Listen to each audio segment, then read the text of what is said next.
Welcome to a Batman spoilerless review. The Batman 2022 specifically. I watched it earlier this night, and honestly, I thought it was great. I was very surprised by that movie, and I'm making this whole review because one specific viewer of mine wanted to see this review, and that's why I pushed to watch this movie before going on my vacation, and I'm so glad I did, just because it just shocked me. It was genuinely surprisingly good. So much better than I thought it was going to be. And I had heard good things about this movie, but it was so much better than I thought it was going to be. So, no spoilers, but I do want to briefly talk about three main factors that I think made this movie a lot better than I expected it to be. Number one, and probably most importantly in my mind for the way this whole movie turned out, was casting. I think that, to my surprise, everyone who played the role that they were given was an incredible pick for that role. There was so much talent in the movie, for one, and two, it seemed like everyone was doing a very good job specifically with their character. Like, no one could have had a better pick for their role, at least not in that movie environment. That's what it seemed like to me as a viewer. It just seemed like it was an incredible cast. So that's number one, and probably one of the most important things that made that movie so much better than I expected. Number two would be the story and overall writing.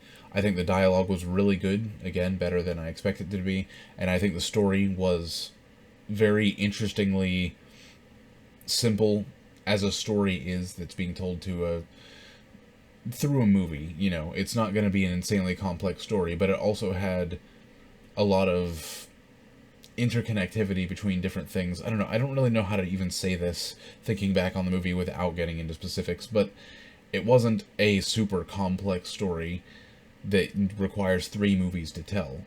It stayed very well in its lane of being a single movie that was telling a singular story, and it told that story very well, but with a lot of intricacy involved at the same time. And it was very fascinating. It is a 3-hour long movie, so just be prepared to set around a good amount of time if you want to watch this.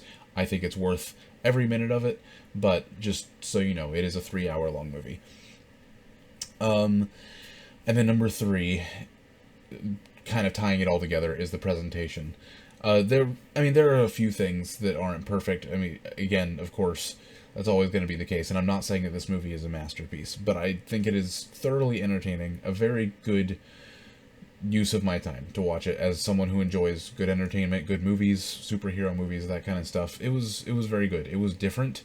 I would say it was more on par with a movie like The Joker. It was darker. It wasn't as dark as the most recent movie, The Joker, but it was darker than I think recent DC movies have been, like Justice League and stuff like that. It was much more serious and grounded in reality, and I personally appreciated that very much.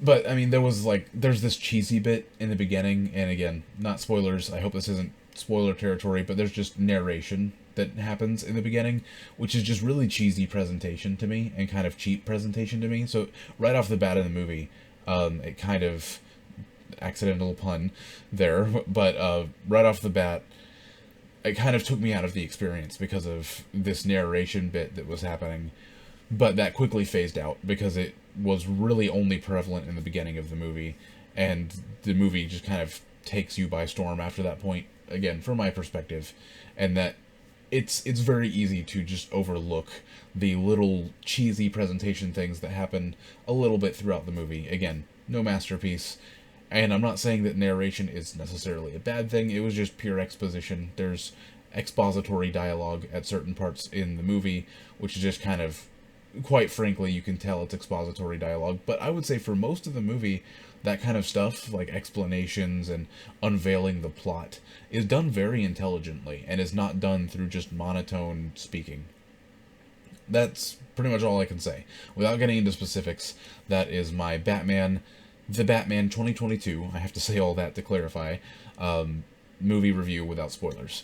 I would love to do a spoiler-filled review where I talk about a lot of specifics, and probably a deep dive video on this movie too, just because it's such a good movie and it just blew my expectations out of the water that I want to understand why. I want to delve into this movie and understand why. But that will not be until after I get back from vacation, because I just don't have time to sit down and watch the movie several times over and watching specific scenes over and over again and getting clips and organizing a script and all that sort of stuff. I don't have time to do that right now for like a deep dive video, and for a spoiler filled review, it's not fresh in my mind, so I don't feel confident enough to go in and talk about specific moments in the movie when I watched it once, and it's been a very long day, like a while ago, earlier today, and so it's been a long day. You'll figure that out through actually yesterday's video. Never mind, you already know it's been a long day for me.